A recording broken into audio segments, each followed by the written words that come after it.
Now, can you imagine, as manly as you are, to say out loud, I find myself feeling overwhelmed? Does that sound like something you might say out loud?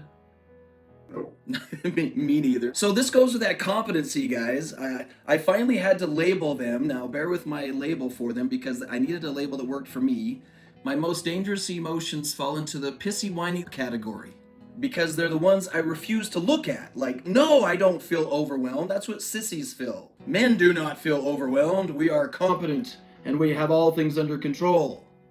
Exhausted? I come from potato farmer stock in Idaho. You're never exhausted. You can work till you die. What are you going to do if you're alarmed at being exhausted, alarmed at being overwhelmed? Do you have a plan? How does one solve that without losing a battle? Now, you can cheat and use artificial intelligence. What do you do when you feel overwhelmed? There's tons of books on it, but then you'd have to read them.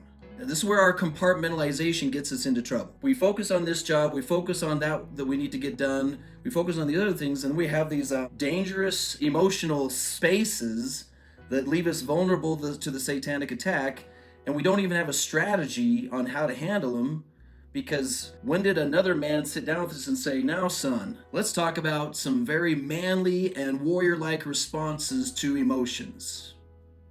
Anyone? So one of my least favorite acronyms that someone came up with based on something I started teaching a couple of years ago, many years ago, they call it the Nini Fifi. Notice it, name it, flip it, find it. So when you're preparing for one of these mood battles and you're preparing in advance, you actually start with the second piece, which is to name it. So I'm going to do a little demonstration here on how to cheat using some AI tools. Has named his emotion as overwhelm. Second thing you do is you flip it. I just cheated and I just said, give me a bunch of words that are the opposite of overwhelm. Peace, calm, clarity, confidence, hope, focus, joy, stillness, contentment, equanimity. Of course, that's my first choice, is to feel Then what I asked it to do is, so once you flip it, then you find it. Now, the term find it is helps us remember that you don't just land on it. Oh, I'm gonna be at peace. I'm at peace, done. Okay, no, we're not doing emotional, microwaved emotions. These are not frozen burritos. You must take a journey to find them, to go to these places like it's a journey, but it's like a destination. So once you choose the wanted emotion, you have to GPS destination it, and then you find the path to get there. If you're finding this video helpful or want to help us reach others in need, don't forget to like, comment, and subscribe because it really supports our channel. Thank you. I was studying the Come Follow Me lesson, the scriptures that went along with it, and a couple of general conference talks in preparation for spiritual psychology class tomorrow morning. And I just asked it to use those concepts to help me get to these positive feelings. How these principles can move us to the preferred state of mind, shift perspective to eternal, focusing on the eternal. So now what I'm going to have here is called an action menu. An action menu is like a restaurant menu. You do not eat all of it, okay? You pick from it what you're going to try first. You might pick an appetizer, a middle meal, or and a dessert. So let's go through these, and I invite you to pick 1, 2, or 3 to try first. We could try shifting perspective to eternal, focusing on eternal, like the joy of the gospel. The plan reduces perceived weight of temporary concerns. Joy comes from centering lives on Christ. Reflect daily on eternal purposes and how each task fit into a greater plan. Anchor to charity and service. Identify one small act of service to perform even during busy days. Simplify and prioritize. Make a list of tasks and prioritize based on eternal significance and personal capacity.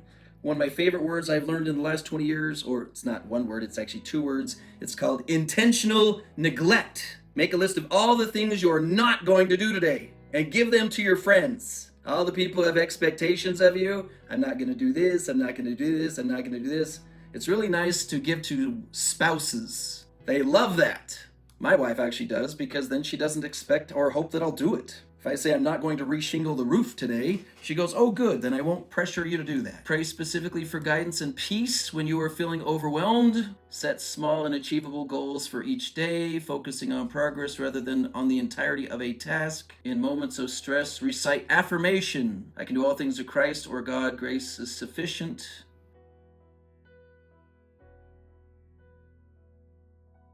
So let's take that one. Simplify and prioritize. Give me some suggestions for self-talk. So the self-talk is vitally important, gentlemen. You got to give yourself self-talk phrases. Give me some suggestions for self-talk phrases and sentences to move me from feeling overwhelmed to following through with the idea of, say that, which one is setting, this one here? No, or is it make a list of tasks and prioritize them? Small achievable goals for each day. Copy, paste, and enter. Now, this is something we men have a tendency to be fixers, but sometimes the action that is needed, we don't get there because our self-talk doesn't get us there. Like, I need to do that.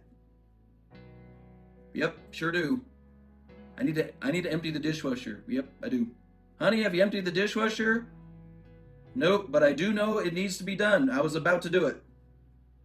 It's really weird how you can know it needs to be done, but it doesn't get done. Okay, let's see what we got here. Acknowledge overwhelm with compassion. It's okay to feel overwhelmed.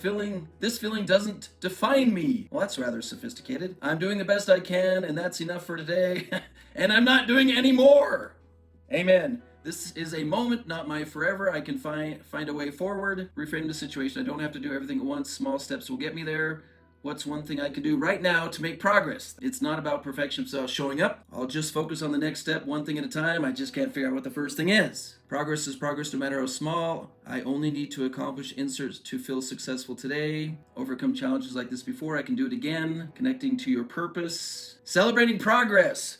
If your checkbox does not make any sounds, you are allowed to make your own sounds. And if you don't mind vacuuming confetti, you could keep a bag of it nearby and throw it every time you accomplish something. The one that worked for me was just do something. Just do something, usually something physical that I could actually see the results. When I'm out of whack, I almost always start with the dishwasher. It's either need to be filled or it needs to be emptied. Something about dishwashers, they're magic that way. We could type in more details on what is causing the overwhelm and then actually ask it to break it down into steps on how to overcome it. So once I started learning to set emotional goals, like peace be still, President Nelson gives us one, joy under all circumstances. That is an emotional goal. The wives who are often struggling to apply principles to themselves, and many of them accidentally think that they have to be in agony and pain until their husband fixes his issues. And I will say to them, do you still believe in President Nelson? And they're all, yeah. And it says, joy under any circumstances. And all, that means if your husband doesn't fix his issues, you should be able to feel joy. Then they want to throw things at me. That's okay. I'm used to that. But it also gives them hope that their emotional condition is not dependent on someone else's evolution. One of my responsibilities is to study how to help people take this journey through illogicalness to get to a place of peace of mind when everything around them is overwhelming.